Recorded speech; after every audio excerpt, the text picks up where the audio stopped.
O ofisdə işləyən mühasib qadın yaxınlaşıb öz müdirini başlayır marçamur çökməyə. Amma iş orasıdır ki, bu qadın evlidir. Hələ arsız-arsız gəlib burada kişiyə deyir ki, səndən xəbərsiz gülü güldən atmışam. Hələ üstəlik bunların 16 yaşında qüsurlu bir övladı və bir də balaca körpə qızları var. Sən cana ərinə də bir dənə fikir verin. Zəhmətkeş, cəfakar, ailə canlı, yəni bir sözlə yıxılan evin dirəyidir də.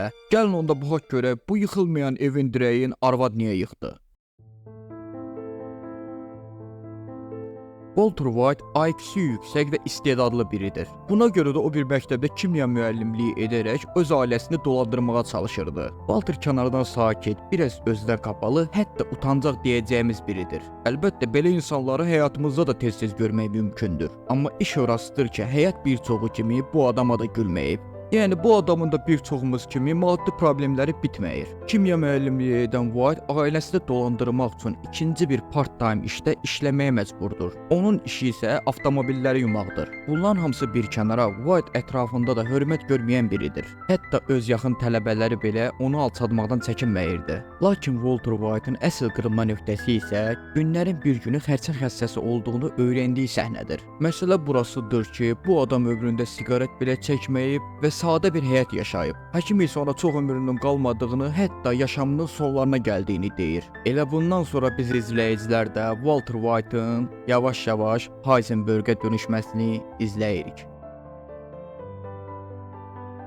Öləcəyini öyrənən bu adam ömrünün geri qalanını başlayır ailəsinə həsr etməyə. Buna görə də o ölməzdən əvvəl ailəsinə və yaxınlarına çoxlu pul mirası buraxmaq istəyir. Bu səbəbdən o köhnə tələbəsi ilə narkotik işinə girişir. Walter White güclü kimyager olduğuna görə narkotik bazarında bir nirvana yaradır. Onun hazırladığı 99%lik saflıdakı həblər bazarda böyük bir maraq görür. Hər kəs ətrafda onun hazırladığı narkotikdən danışırdı. Amma onun bu dəfə çıxdığı yol qaranlıq bir yol idi və bu yolda heç istəmədiyi şeyləri belə etməyə məcbur idi. Dostlar, bu cür filmlərdə ən sevdiyim hissə elə budur ki, sakit və utancaq bir adamı yavaş-yavaş əliqanlı qatilə çevrilməsini izləyirik. Üstəlik serial bizə bunu 1-ci sezondan 5-ci sezona kimi yavaş-yavaş göstərir. Yəni hər şey birdən-birə olub bitməyir. Hələ bu arasıdır, gündüz gün orta vaxtı yaşayış yerini partlatdığını mı deyim, yoxsa 2 dəqiqə içində həbsxanadakı 10 məhbusu adamlarını öldürdüyünü mü? Amma bütün bunlara baxanda bir sual ortaya çıxır. Walter White-ı belə birinə çevirən həyat idi, yoxsa öz verdiyi qərarlar? Buna görə də filmin ən başından başlayıb analiz etsək lap yaxşı olar.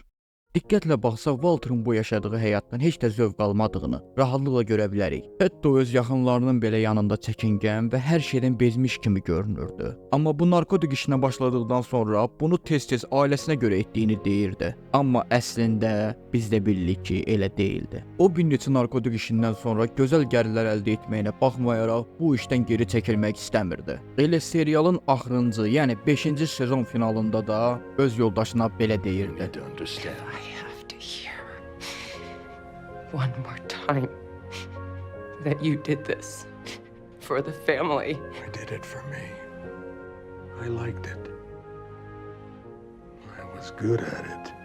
Görünən odur ki, Walter bunların hamısını özü üçün və ya xoşu gəldiyi üçün etmişdi. Yəni bütün bu olanlar bir mənaya gəlirdi. Bu Walter White biz fikirləşdiyimizdən də fərqli biri idi. Breaking Bad serialı hər bölümündə fərqli metaforalar daşıyan, izləyiciyə satira mesajlar ötürməyi bacaran və ən əsasda simvolik detallarla doludur. Bu serial öz tərkibində ədəbiyyat, elmi toxunuş və incəsənət daşıyır. Mənim də ən sevdiyim 2 bölümü bunlara misal çəkməsəm əlbəttə ayıb olar. Bunlardan ilki 5-ci sezondakı Rabbit Dog epizodudur. Bu bölümdə Walter'la Jesse'nin bəzi problemlərdən dolayı araları çox pis idi. İki güclü ortaq və ya dost deyəcəyimiz insanlar artıq bir-birinə qarşı düşmən cəbhələri almışdılar. Amma bunlardan ən vacib olanı isə bizim bu müəllimin bunları heç də ciddiyə almaması idi. Hətta onun vəkili Jesse'nin artıq bir quduzit olduğunu və əvvəl-axır öz sahibini dişləyəcəyini məsəl çəkirdi. Vurğulayaraq dediyi şey isə həmin bu quduzitin öldürülməsi idi. Yəni necə deyim? Yəni Walter'ın Jesse'ni öldürməyini istəyirdi.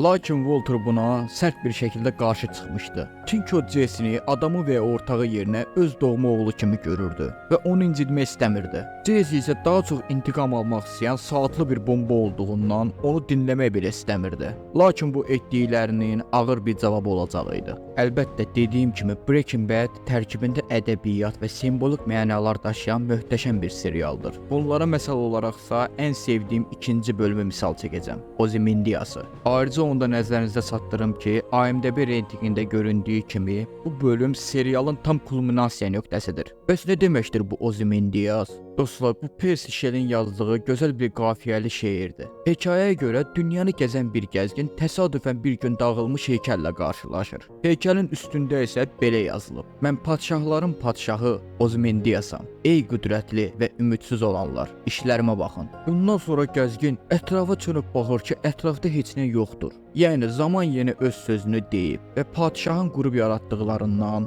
artıq heç nə qalmayıb. Və bu heykəl də yaxın bir zamanda çürüyüb torpağa qarışıb gedəcək. Beləliklə biz də başa düşürük ki, bu epizod Walter White-a bir göndərmədir. Ay səni Walter kişi. Sən vaxtında öz eqonu və acgözlüyünü bir kənara qoyub həmin bir miqdar pulu götürüb həyatına davam etsəydin, bəlkə də belə olmayacaqdı. İndi isə nə keçdi əlinə? Heç nə. Bütün sevdiklərini bir dənə itirdin. İndi isə o doymayan eqonla tək tənha ölməyə belə məhkumsan.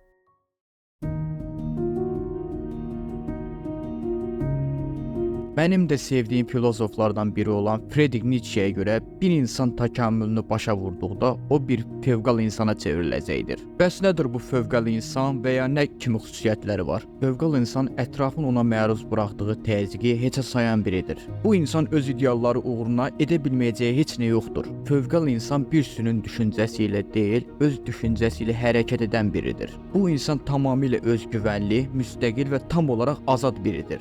Amma yeri gələndə qəddar və ən son dərəcə təhlükəli biri də ola bilir. Amma bütün bunları Walter'ın fövqəl insan olduğunu düşündüyüm üçün demədim. Mən sadəcə bu adamın yavaş-yavaş dəyişən xarakterini sizlə bölüşmək istədim. Və əgər siz bu mövzuda nə düşünürsünüzsə, yazın mənlə bölüşə bilərsiniz. Sağ olun və özünüzə yaxşı baxın.